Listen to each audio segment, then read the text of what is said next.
Hello दोस्तों, I hope आप सभी लोग अच्छे होंगे। जैसा कि हम हिंदी की प्रैक्टिस सेट चल रही थी हम लोगों की, तो आज भी हम हिंदी का प्रैक्टिस सेट ही करवाएंगे। तो देखते हैं आज के क्वेश्चंस कैसे होते हैं। तो देखते हैं, पहला क्वेश्चन हमारा क्या आता है कि उस विकल्प का चयन करें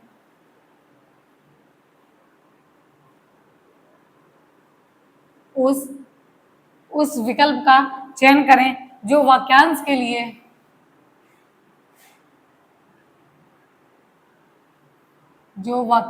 लिए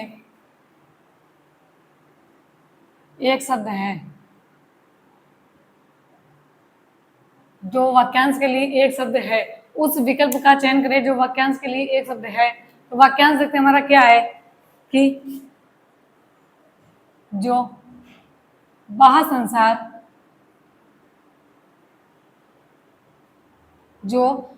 संसार के ज्ञान से अनभिज्ञ हो। जो बाह्य संसार के ज्ञान से अनभिज्ञ हो। जो बाह्य संसार के ज्ञान से अनभिज्ञ हो। तो ऑप्शन देखते हैं, ऑप्शन क्या आते हैं हमारे। ऑप्शन ए आता है हमारा अलौकिक। अलौकिक। बी आता है अल्लंघनी। अल्लंघनी। ऑप्शन सी आता है हमारा आलोकज्ञ। आलोकज्ञ। और लास्ट ऑप्शन आता है असाध्य। असाध्य। तो जो बाह्य संसार के ज्ञान से अनभिज्ञ हो, तो ऑप्शन ए आता है हमारा अलौकिक, दूसरा आता है अल्लंघनी, आलोकज्ञ और असाध्य। तो जो बाह्य संसार के ज्ञान से अनभिज्ञ हो। तो अलौकिक का क्या होता है, अलौकिक का अर्थ जान लेते हैं। जो वाक्यांश के लिए एक शब्द होता है, तो जो लोक में जो लोक में ना मिलता हो। जो लोक में ना मिलता हो वो हमारा होता है अलौकिक। अब आता है अल्लंघनीय। तो अल्लंघनीय का अर्थ होता है हमारा जो लांघा या पार ना किया जा सके। जो लांघा या पार ना किया जा सके। ना किया जा सके, वो उसको कहते हैं अल्लंघनीय। और असाध्य, जो साधने योग्य हो। जो साधने योग्य ना हो। योग्य ना हो। तो ऑप्शन सी हमारा सही होगा, आलोकज्ञ। जो बाह्य संसार के ज्ञान से अनभिज्ञ हो उसे बोलते हैं आलोकज्ञ। तो ऑप्शन सी हमारा सही होगा। इसी तरह अगला क्वेश्चन आता है, इनमें से जो शुद्ध वाक्य है, जो शुद्ध वाक्य है, इनमें से जो शुद्ध वाक्य है, तो वाक्य में अशुद्धि है। तो आजकल देश में गरीब लोग कम मिलते थे। गरीब लोग कम मिलते थे। आजकल देश में गरीब लोग कम मिलते थे। ये वाक्य है, इसका हमको शुद्ध वाक्य बताना है। तो ऑप्शन देखते, ऑप्शन ए आता है आजकल देश में गरीब लोग थोड़े ही हैं। आजकल देश में गरीब लोग थोड़े ही हैं। ऑप्शन बी आता है हमारा आजकल देश में गरीब लोग कम मिलते थे। आजकल देश में गरीब लोग कम मिलते थे। ऑप्शन सी आता है हमारा आजकल देश में गरीब लोग कम मिलते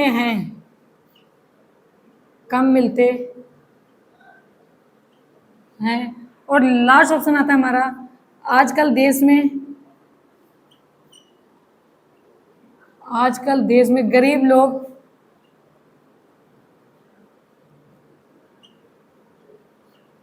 कम होते हैं।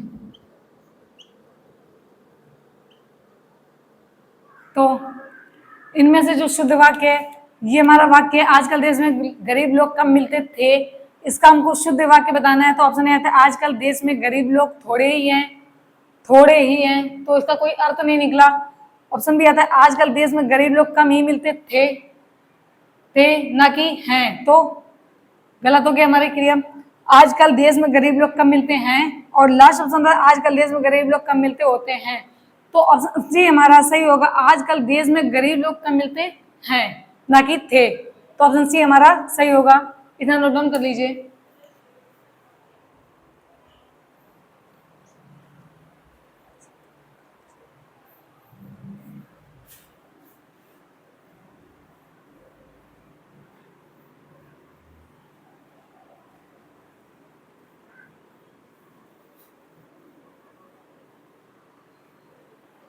अगला क्वेश्चन आता है हमारा,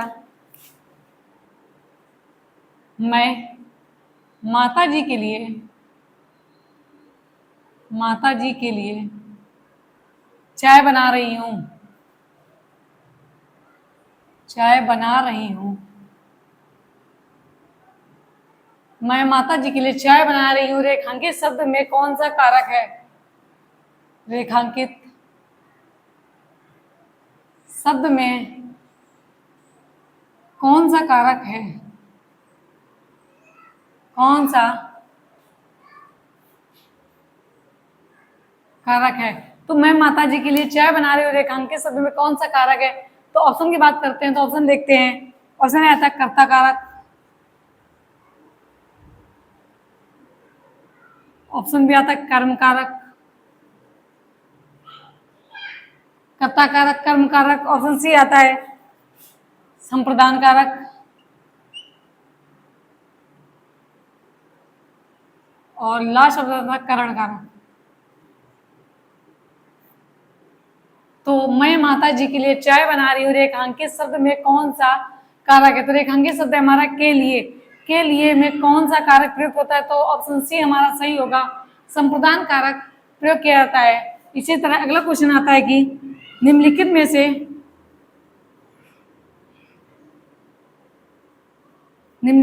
से तद्भव शब्द है, निम्नलिखित में से तद्भव शब्द है। तो ऑप्शन की बात करते हैं, ऑप्शन देखते हैं। ऑप्शन ए आता है नृत्य, बी आता है पथ्य, ऑप्शन सी आता है पंछी, पक्षी, और डी आता है हमारा, ऑप्शन डी आता है हमारा अंधेरा। तो निम्नलिखित में से कौन सा शब्द तद्भव है? तो ऑप्शन डी हमारा सही होगा, अंधेरा शब्द। पक्षी का पंछी होता है, नृत्य का नाच, तो ऑप्शन सी हमारा सही होगा। निम्नलिखित में से तद्भव शब्द है, तो ऑप्शन है नृत्य, पत्ते, पक्षी और अंधेरा, तो ऑप्शन डी हमारा सही होगा था कि पक्षी का होता है पंछी और नृत्य का होता है नाच। तो इसी तरह अगला क्वेश्चन की बात करते हैं। अगला क्वेश्चन हमारा आता है कि निम्न में से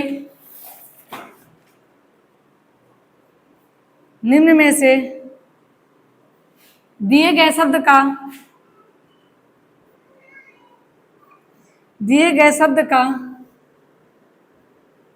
उपयुक्त पर्यायवाची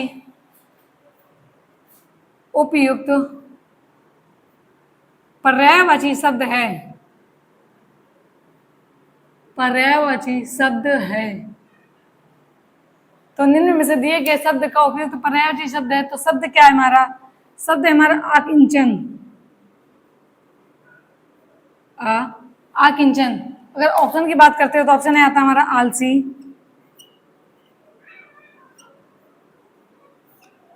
बी आता है गरीब, सी आता है कृषक, और ऑप्शन डी आता है रेडी। तो आकिंचन का पर्यायवाची शब्द अगर आलसी की बात करें तो आलसी का होता है हमारा सुस्त, मंद, टीला और काहिल। तो आकिंचन का तो हुआ नहीं। अब बात करते हैं कृषक की, तो कृषक का होता है किसान, किसान और भूमिपुत्र, भूमिपुत्र। ऋणी, ऋणी का होता है कर्जदार, ऋणी का कर्जदार या देनदार। तो ऑप्शन बी बचता है हमारा। आकिंचन का होता है जैसा तो गरीब, इसके अन्य होते हैं दीनहीन, दीनहीन, कंगाल। ये हो गए मैंने आकिंचन के और अन्य पर्यायवाची शब्द, तो इतना नोट डाउन कर लीजिए।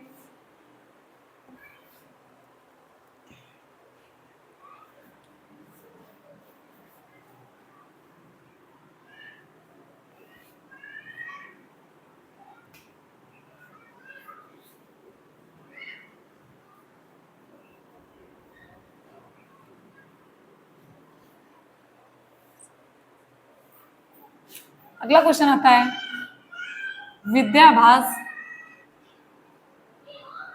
विद्याभास में समास है,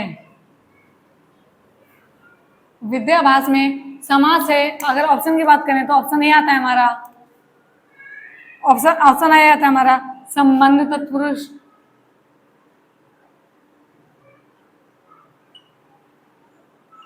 बी आता है कर्म तत्पुरुष,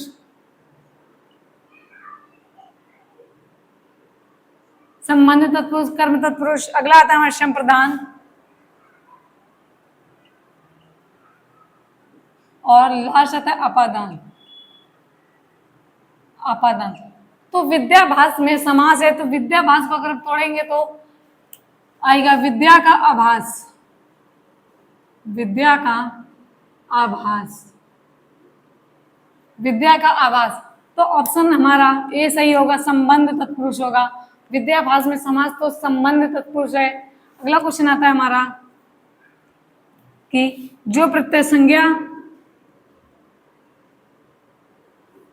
जो प्रत्यय संज्ञा सर्वनाम, जो प्रत्यय संज्ञा सर्वनाम व विशेषण में जुड़कर, व विशेषण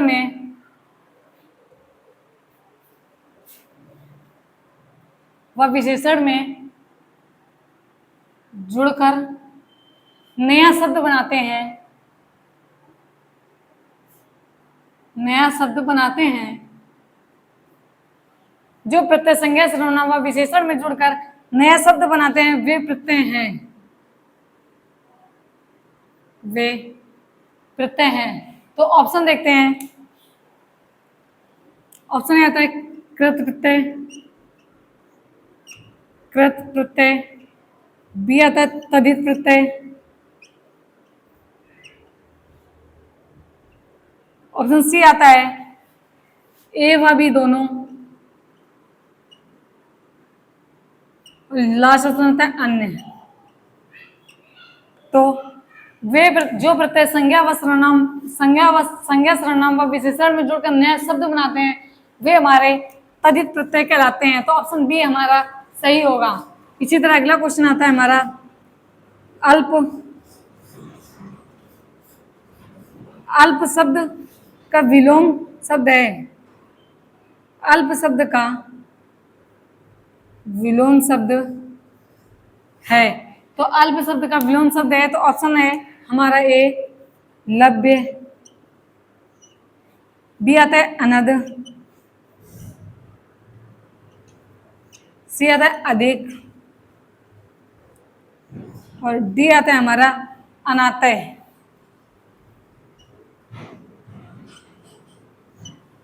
अनातय तो सॉरी अनातप। तो अल्प का शब्द, अल्प शब्द का विलोम शब्द होता है अल्प में से होता है कम, तो ऑप्शन सी हमारा सही होगा अधिक। अल्प का विलोम होगा अधिक। अगर लभ्य की बात करें तो लभ्य क्या होता है अलभ्य, अनद का धनी और अनातप का संतप। ये हो गए हमारे विलोम शब्द, तो अल्प का अधिक। अगला क्वेश्चन आता है हमारा लिपि चिन्हों के, लिपि चिन्हों के लिपि चिन्हों के क्रमबद्ध समूह को क्या कहते हैं? के क्रमबद्ध समूह को क्या कहते हैं? लिपि चिन्हों के क्रमबद्ध समूह को क्या कहते हैं? तो ऑप्शन ए आता है हमारा अक्षर, बी आता है वर्ण, सी आता है वर्ण समूह, और लास्ट आता है वर्णमाला। वर्णमाला। तो लिपि चिन्हों का क्रमबद्ध समूह को वर्णमाला कहा जाता है। ऑप्शन डी हमारा सही होगा। इसी तरह अगला क्वेश्चन आता है कि हिंदी भाषा की कुल वर्ण लिपियां हैं। हिंदी भाषा के कुल वर्ण लिपियां कितनी हैं या हैं? लिपियां कितनी हैं? तो ऑप्शन देखते हैं। ऑप्शन ए आता हमारा 22, बी आता 44, सी 52 और डी आता 33। तो हिंदी भाषा की कुल वर्ण लिपियां हमारी 52 होती हैं। तो ऑप्शन सी हमारा सही होगा। इतने नोट डाउन कर लीजिए।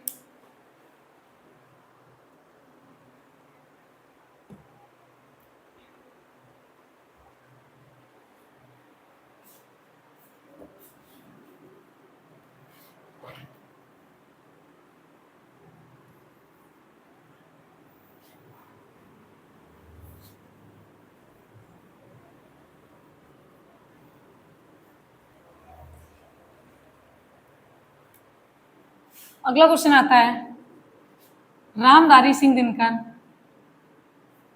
रामधारी सिंह दिनकर द्वारा रचित काव्य है।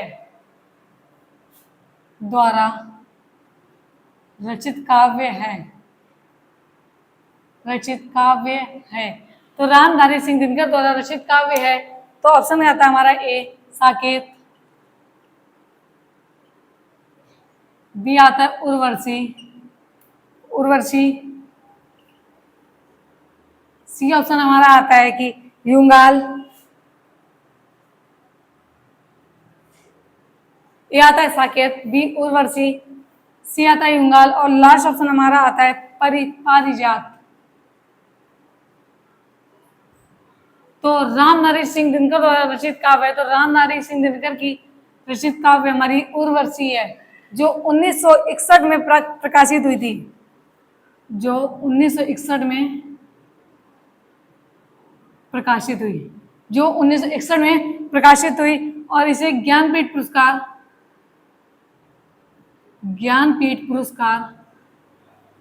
1972 में मिला। 1972 में मिला। इससे क्वेश्चन मतलब रामधारी सिंह दिनकर किस युग के कवि या लेखक? तो आता है छायोत्तरवादी युग, छायावादोत्तरवाद युग। ये हमारा क्वेश्चन। तो रामधारी सिंह दिनकर द्वारा रचित काव्य उर्वशी है, जो 1961 में प्रकाशित हुई तथा इसे ज्ञानपीठ पुरस्कार 1972 में मिला। अगला क्वेश्चन आता है हमारा ऋत और ऋतु में अर्थ भेद कौन सा है? तो ऑप्शन देखते हैं। ऑप्शन ए आता है हमारा कठोर और मौसम, बी आता है हमारा पवित्र और मौसम, ऑप्शन सी आता है मिथ्या और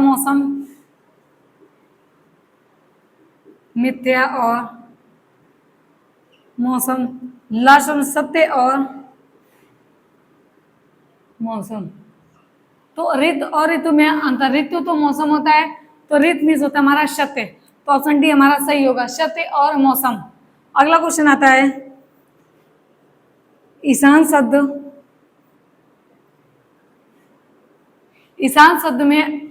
अर्थ में भी प्रयुक्त होता है।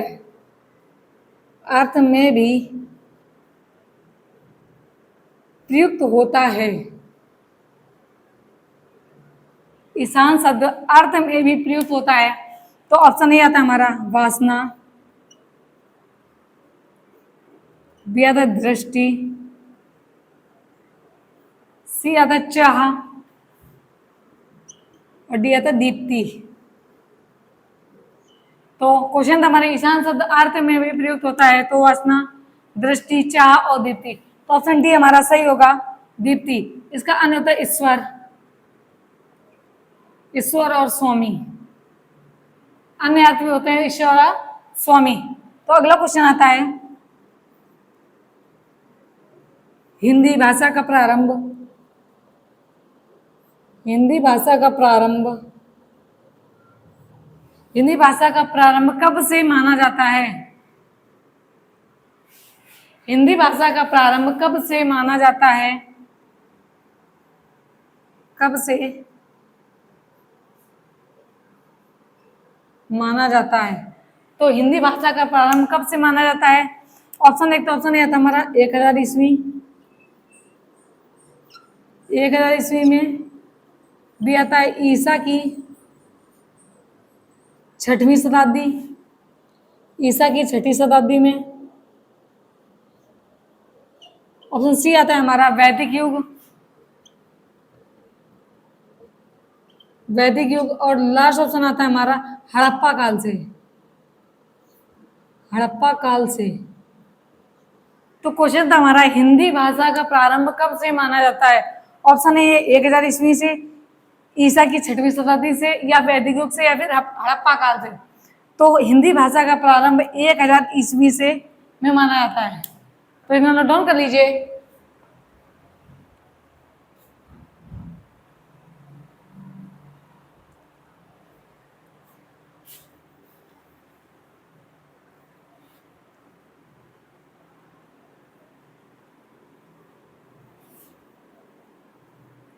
अगला क्वेश्चन देखते हैं। अगला क्वेश्चन हमारा आता है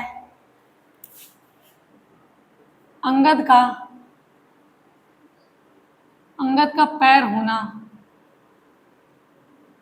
मुहावरे का अर्थ है। अंगद का पैर होना मुहावरे का अर्थ है। तो अंगद का पैर होना मुहावरे का अर्थ है। ऑप्शन ए आता है हमारा प्रतिज्ञा,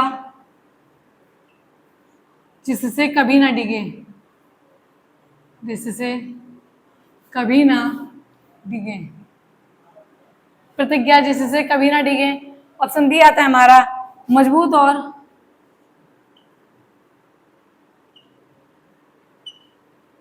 और संदृढ़, मजबूत और संदृढ़ होना। ऑप्शन सी आता है हमारा स्थिर कदम जो कभी, स्थिर कदम, स्थिर कदम जो कभी ना, स्थिर कदम जो कभी कभी विचलित नहीं होते, कभी विचलित नहीं होते। और लास्ट ऑप्शन आता है हमारा राम का परम भक्त, राम का परम भक्त। तो राम का परम भक्त। तो अंगद का पैर होना मुहावरे का अर्थ है। तो ऑप्शन आता है प्रतिज्ञा जिससे कभी ना डिगे, मजबूत और सुदृढ़ होना, स्थिर कदम जो कभी विचलित नहीं होते हैं। ऑप्शन डी आता है राम का परम भक्त। तो अंगद का पैर होना, ऑप्शन ए सही होगा, प्रतिज्ञा जिससे कभी ना डिगे। तो ऑप्शन ए हमारा सही होगा। अगला क्वेश्चन आता है हमारा घुमक्कड़, घुमक्कड़ शास्त्र को, घुमक्कड़ शास्त्र की रचना किसने की है? की रचना किसने की है? घुमक्कड़ शास्त्र की रचना किसने की है? तो ऑप्शन ए आता है हमारा महादेवी वर्मा, महादेवी वर्मा। ऑप्शन बी आता है राहुल सांकृत्यायन, राहुल सांकृत्यायन। ऑप्शन सी आता है प्रेमचंद्र, और ऑप्शन डी आता है हरिवंश राय बच्चन।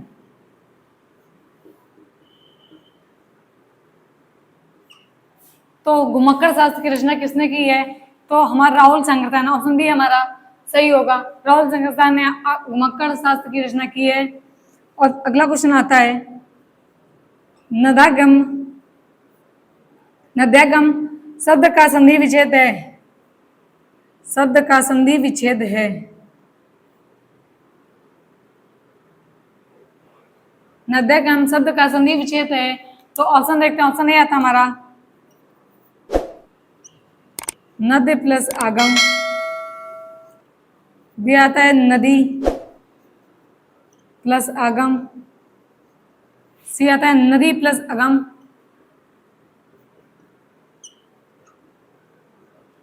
और डी आता है नद्या प्लस गम।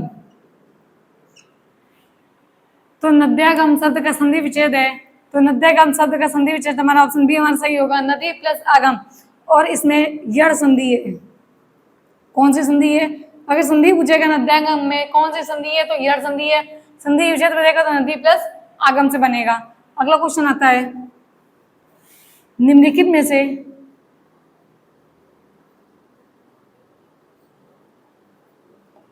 में से संयुक्त स्वर है, संयुक्त स्वर है। तो निम्नलिखित में से संयुक्त स्वर है, ऑप्शन आता हमारा ए आ,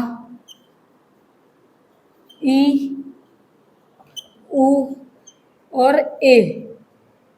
तो निम्नलिखित में से संयुक्त स्वर है, तो ऑप्शन डी हमारा सही होगा। ए किससे बना है? आ प्लस ई से मिलकर बना है, आ प्लस ई से मिलकर ए बना है। तो इतना नोट डाउन करें।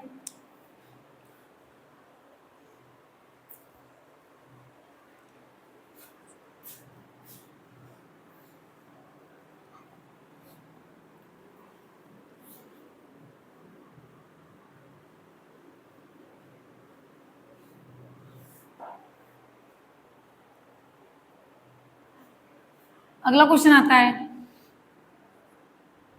ओज गुण से परिपूर्ण रस का नाम बताइए, परिपूर्ण रस का नाम बताइए। ओज गुण से परिपूर्ण रस का नाम बताइए, तो ऑप्शन ए आता है हमारा शांत रस, बी आता है रौद्र रस, शांत रस, रौद्र रस, वीर रस, या आता है ऑप्शन डी आता है बी व सी दोनों, बी और सी दोनों। तो ओज गुण से परिपूर्ण रस का नाम बताइए, तो ऑप्शन डी हमारा सही होगा, बी व सी दोनों। रौद्र रस और वीर रस दोनों ओज गुण से परिपूर्ण होते हैं। तो जैसे इसमें होता है कठोर वर्णों का प्रयोग, कठोर वर्णों का प्रयोग, और मतलब कठोर वर्णों का प्रयोग। तो और कठोर वर्णों का प्रयोग जैसे ट, ब, ट हो गया, ब हो गया, ड और ढ। तो हमारे कठोर वर्णों का प्रयोग, तो ये हमारे और गुण परिपूर्ण है, तो वीर रस और रौद्र रस। अगला क्वेश्चन आता है हमारा कि सही विकल्प बताएं, सही विकल्प बताएं। तो वाक्य देखते हैं, छंदहीन, छंदहीन रचना कहलाती हैं, छंदहीन रचना कहलाती हैं। तो ऑप्शन आता है हमारा प्रबंध, बी आता है पद्य, सी आता है गद्य, और डी आता है हमारा गद्य, गद्य गीत। सही विकल्प बताएं, छंदहीन रचना कहलाती हैं। ये हम पढ़ा चुके हैं आपको, ये क्वेश्चन का आंसर आप कमेंट में बताएंगे। अगला क्वेश्चन आता है हमारा अवधारणा,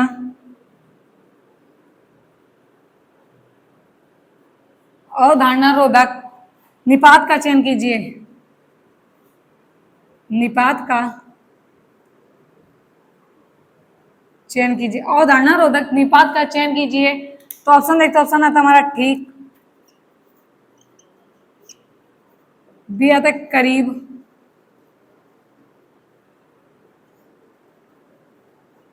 सी आता है हमारा लगभग, और डी आता है सभी। तो अवधारणा रोधक निपात का चयन कीजिए। तो ऑप्शन ठीक, करीब, लगभग, सभी। तो ऑप्शन डी हमारा सही होगा, सभी। ये तीनों अवधारणा रोधक निपात हैं। अगला क्वेश्चन आता है हमारा, मैं प्रतिदिन धार्मिक किताब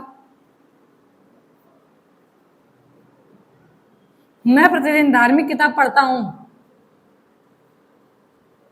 मैं प्रतिदिन धार्मिक किताब पढ़ता हूं। तो इस वाक्य में क्रिया विशेषण है। इस वाक्य में क्रिया विशेषण है। क्रिया विशेषण है। मैं प्रतिदिन धार्मिक किताब पढ़ता हूं, इस वाक्य में क्रिया विशेषण है। तो ऑप्शन की बात करते हैं तो ऑप्शन ये आता है हमारा मैं, बी आता है हूं, सी आता है पढ़ता, और लास्ट ऑप्शन आता है हमारा प्रतिदिन। तो मैं प्रतिदिन धार्मिक किताब पढ़ता हूं। तो ऑप्शन डी हमारा सही होगा, प्रतिदिन हमारा क्रिया विशेषण है। इतना नोट डाउन करें।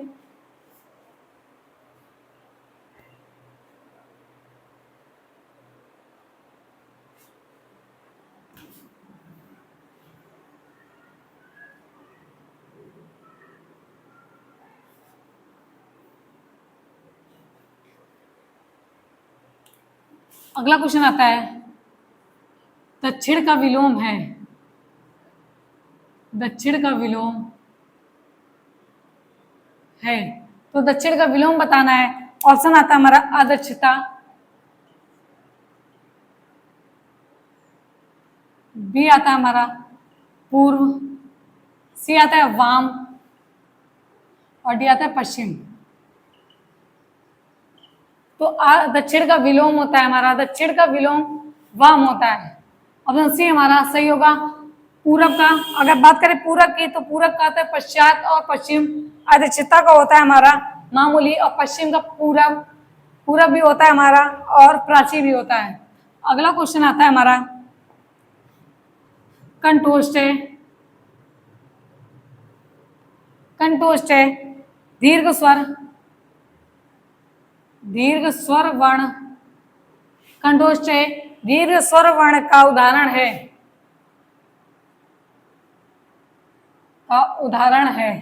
तो कंठोष्ठ है दीर्घ स्वर वर्ण का उदाहरण है। ऑप्शन आता है ऋषि, आओ, सी आता है हमारा उ, और डी आता है ए। तो जो कंठ प्लस ओष्ठ से बोले आते हैं, तो वो ऑप्शन बी हमारा सही होगा, आओ। जो कंठोष्ठ है दीर्घ स्वर का उदाहरण है, तो ऑप्शन बी हमारा सही होगा। इसी तरह अगला क्वेश्चन आता है, एकाकिनी का लिंग परिवर्तन करिए। लिंग परिवर्तन करिए।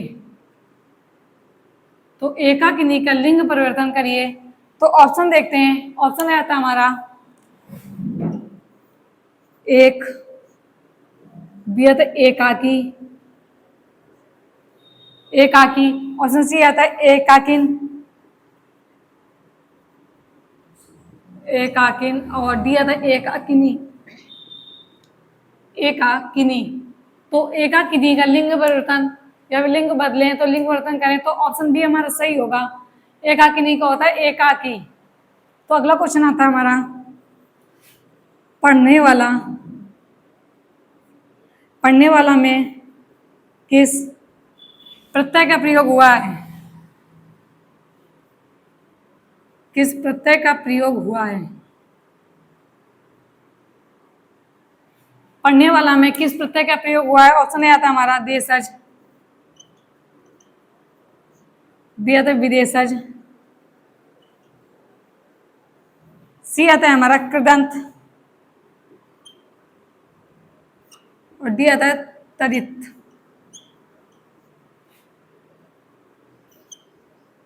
कृदंत। तो पढ़ने वाला में किस प्रत्यय का प्रयोग हुआ, तो हमारा कृदंत प्रत्यय का प्रयोग, ऑप्शन सी हमारा सही होगा। अगला क्वेश्चन आता है, हिंदी समास के, हिंदी के किस रचनाकार को, हिंदी के किस रचनाकार को, हिंदी के किस रचनाकार को प्रथम सरस्वती सम्मान मिला, प्रथम सरस्वती सम्मान मिला। तो हिंदी के किस रचनाकार को प्रथम सरस्वती सम्मान मिला, तो ऑप्शन ए आता है हमारा रामधारी सिंह दिनकर, रामधारी सिंह दिनकर।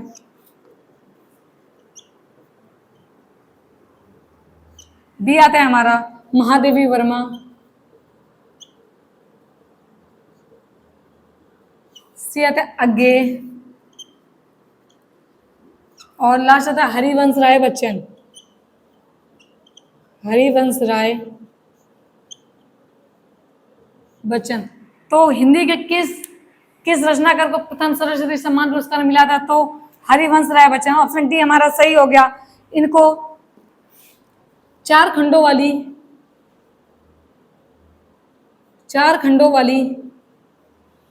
आत्मकथा, इनको चार खंडों वाली आत्मकथा पर सरस्वती सम्मान पुरस्कार मिला था। तो कौन सी है, पहली आती है हमारी क्या भूलूं की याद, क्या भूलूं क्या याद करूं, क्या भूलूं क्या याद करूं। दूसरी आती है इनकी बसेरे से दूर, बसेरे से दूर, बसेरे से दूर। अगली आती है नीड़ का निर्माण, नीड़ का निर्माण, नीड़ का निर्माण। और लास्ट आती है हमारी 10 द्वार, 10 द्वार से। तो हरिवंश राय बच्चन को प्रथम सरस्वती सम्मान पुरस्कार मिला था। तो उसमें किसमें मिला था, तो चार खंडों वाली रचना की, चार खंडों वाली आत्मकथा। पहली आती क्या भूलूं क्या याद करूं, दूसरी है बसेरे से दूर, तीसरी आती नीड़ का निर्माण, और चौथी आती 10 द्वार। इतना नोट डाउन कर लीजिए।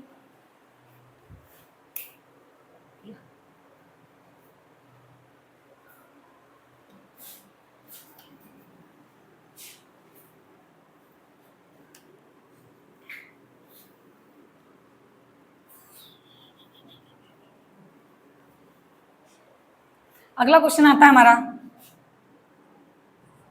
मुहावरा किस भाषा का शब्द है, मुहावरा किस भाषा का शब्द है, किस भाषा का शब्द है। तो मुहावरा किस भाषा का शब्द है, तो ऑप्शन देखते हैं। ऑप्शन आता है हमारा अरबी, फारसी, उर्दू, अरबी, फारसी, उर्दू और हिंदी। उर्दू, ऑप्शन डी आता है हमारा हिंदी। तो मुहावरा किस भाषा का शब्द है, तो मुहावरा हमारा अरबी भाषा का शब्द है। तो ऑप्शन ए हमारा सही होगा। अगला क्वेश्चन आता है हमारा उल्लंघन, उल्लंघन शब्द का, उल्लंघन शब्द का संधि विच्छेद है, संधि विच्छेद है। ऑप्शन ए आता है हमारा उल प्लस लंघन, बी आता है उत प्लस लंघन, ऑप्शन सी आता है हमारा उ प्लस लंघन, और डी आता है हमारा उत प्लस लंघन। तो उल्लंघन शब्द का संधि विच्छेद है, तो उल्लंघन शब्द का ऑप्शन बी हमारा सही होगा, उत प्लस लंघन। तो इसमें कौन सी संधि है, तो व्यंजन संधि, व्यंजन संधि। तो थैंक यू दोस्तों, आज के लिए इतने ही क्वेश्चन।